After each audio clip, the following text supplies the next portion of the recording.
여러분, BBIG라고 들어보셨죠? 이 종목 없었으면 주식시장에서 몇 달간 좀 소외 좀 받으셨을 수도 있는데 한국거래소가 종목을 찍어줬어요. 어떻게 말하면 정부가 찍어줬다고 할 수도 있죠. 관련한 전략이랑 주의사항 설명해 드릴게요.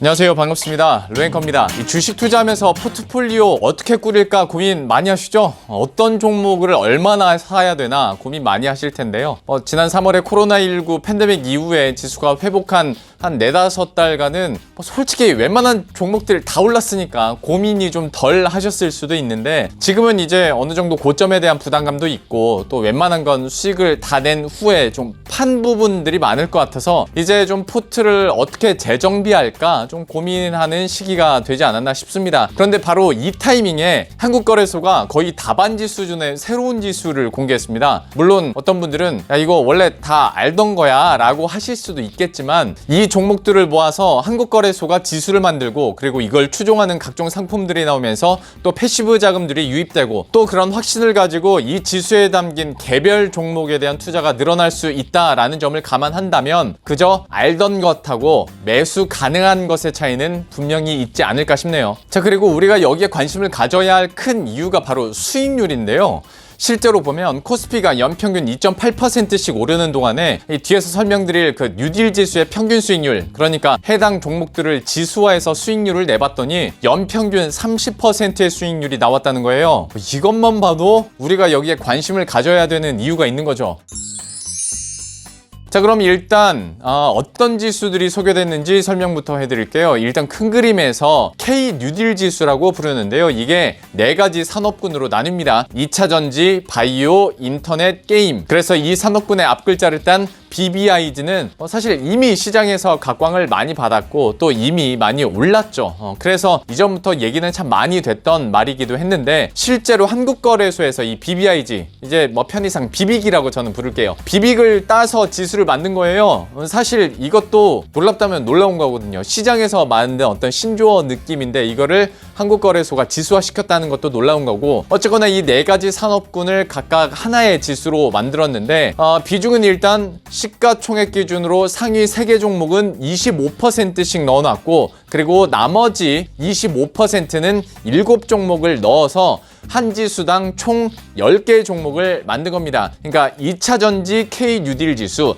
바이오 K 뉴딜 지수, 인터넷 K 뉴딜 지수, 게임 K 뉴딜 지수 이렇게 동일한 방식과 방법으로 지수화를 시킨 거죠. 그리고 이 4가지 지수에서 각종 시가총액 상위 3개 종목을 따로 모아놓은 게 바로 BBIG K 뉴딜 지수입니다. 이 K 뉴딜 지수의 종합판이라고도 볼 수가 있을 텐데요. 이 상위 3개 종목 곱하기 4개 산업군이니까 이렇게 12개 종목이 이 지수에 편입이 되어 있습니다. 여기서는 종목 비중이 앞에서 보여드렸던 어떤 각 산업군의 지수하는 방식이 좀 다른데요. BBK 뉴딜 지수 이거 12개 종목을 동일하게, 그러니까 12분의 1씩 골고루 배분을 했습니다. 시총이 크고 작은 걸 따져서 가중평균을 해서 분배를 시킨 게 아니라 그냥 동일하게 가중 비중으로 12분의 1씩 넣은 거죠. 그러니까 크든 작든 동일한 비중으로 12개 종목을 나눠서 넣었다. 이걸 꼭 기억하셔야 돼요. 잠시 후에 전략 말씀드릴 때 이거 꼭 알고 계셔야 되거든요.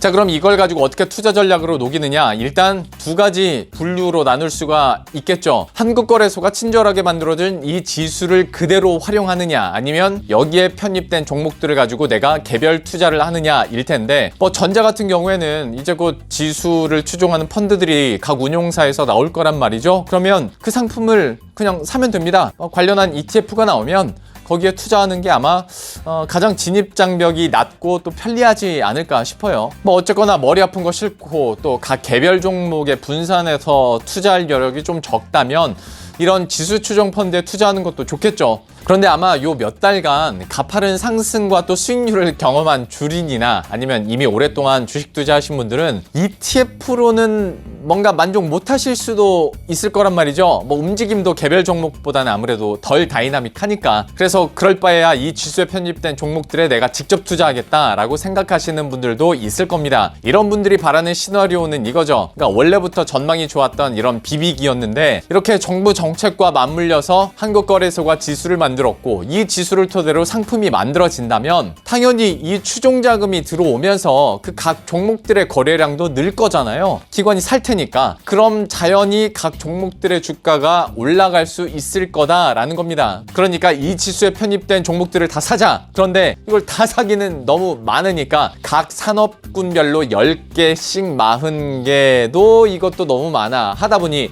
종합판이라고 볼 수 있는 그 BBK 뉴딜 지수에 12개 들어있으니까 이걸 한번 노려봐야겠다라고 생각을 하시는 겁니다. 12개도 사실 많잖아요. 그러면 우리는 여기서 다시 한번 선택과 집중을 해야 되는데 일단 첫 번째 방법이 그냥 각 분야 시총 1등 대장주를 사는 거예요. LG화학과 삼성바이오로직스, 네이버, NC소프트. 그러니까 잘 모를 땐 1등주 사는 게 답인 경우가 많으니까요. 그러니까 뭐 이렇게 투자하시겠다라고 생각하시는 분들도 있을 텐데요.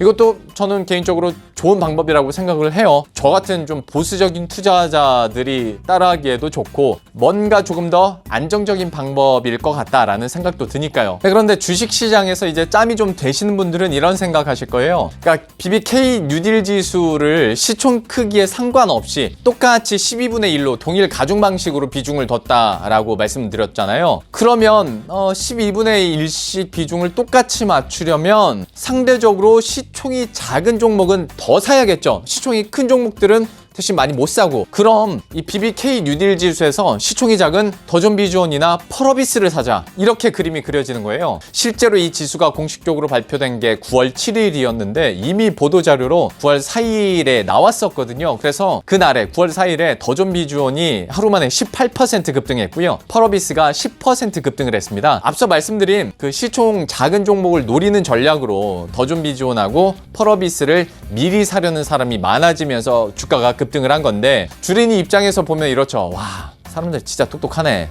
진짜 빠르다라고 생각하실 수도 있을 테고 뭐 이미 주식을 많이 한 사람들은 딱 보면 딱 사이즈 나오는 거니까. 그리고 한편으로는 참 여기에 대해서 과열이나 거품에 대한 우려들이 사실 나오긴 합니다. 그러니까 정부가 이렇게 종목을 특정해서 찍어주면 여기에 자금이 쏠리면서 뭐 버블이 생길 수 있다라는 거죠. 외국계 증권사인 CLSA에서는 이미 불붙은 BBIG 성장주에 정부가 기름을 부으면서 좀 큰 거품, 빅 버블의 선봉에 섰다라고 지적하기도 했는데요. 근데 뭐 이거야 뭐 급등 이어질 때 항상 나오던 얘기긴 하죠.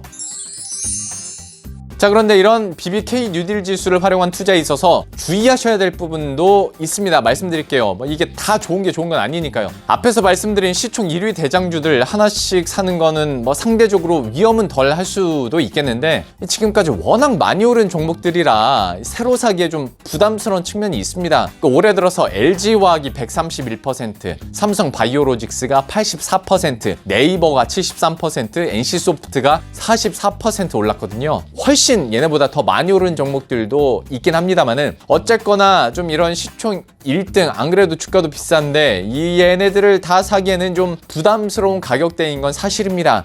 때문에 각 지수의 시총 1위 종목들을 사신다면 어떤 고밸류에 대한 부담은 감안하셔야 할 것 같고요. 그리고 두 번째, 사실 이걸 조금 더 조심하셨으면 좋겠는데 앞에서 설명해드린 것처럼 그럼 시총 작은 종목들의 거래량이 더 늘어날 테니까 그리고 주가도 많이 오를 테니까 더존비즈원이나 펄어비스 이런 종목들을 나도 지금이라도 사야 되나 라고 생각하실 수가 있는데요. 일단 첫 번째 리스크는 모두가 그 생각을 하니까 지난 4일에 주가 급등했다라는 거 말씀드렸죠. 단기적으로 이렇게 되다 보면 변동성이 좀 커질 수가 있어요. 물론 장기적으로 봤을 때는 이제 패시브 자금이 들어오면서 더 올라갈 수도 있겠습니다만은 개인 투자자의 특성상 이 지수의 정기 변경이 있는 내년 2월까지 이 종목들을 개인이 계속 갖고 가지 않을 가능성이 크단 말이죠. 그런 변동성이 이렇게 커진 상황에서 어느 정도 주가의 되돌림 현상도 좀 생각을 하셔야 돼요. 순간적으로 나올 수가 있거든요. 때문에 이 점 주의하셨으면 좋겠고, 그리고 또 한 가지는 좀 장기적인 관점에서 봤을 때 정기 변경이 매년 2월과 8월이란 말이죠. 그런데 각 산업군 지수에서 세 번째 자리에 있는 종목, 그러니까 3위 종목은 때문에 이 BBK 뉴딜 지수에서 바뀔 가능성도 무시 못합니다. 그럼 결과적으로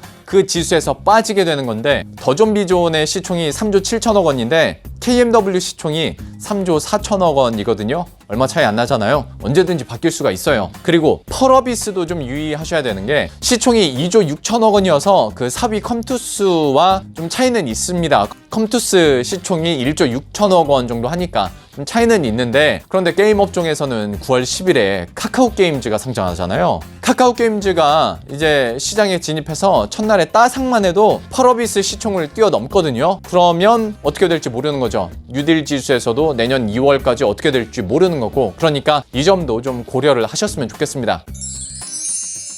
자, 이렇게 해서 오늘은 정부와 한국거래소가 만들어준 포트 답안지 K 뉴딜 지수에 대해서 설명을 드렸는데요. 물론 이게 하나의 힌트이자 또 투자 아이디어가 될 수 있겠습니다만은, 어쨌거나 이것도 주식 투자이기 때문에 원금 손실 가능성이 있다는 거 항상 유념해 두시고 좀 현명한 선택하셔서 좋은 투자로 수익 보시길 바라겠습니다. 도움이 되셨다면 구독과 좋아요 그리고 알림 설정 한 번씩만 부탁드리고요. 저는 다음 컨텐츠에서 다시 찾아뵙도록 하겠습니다. 안녕.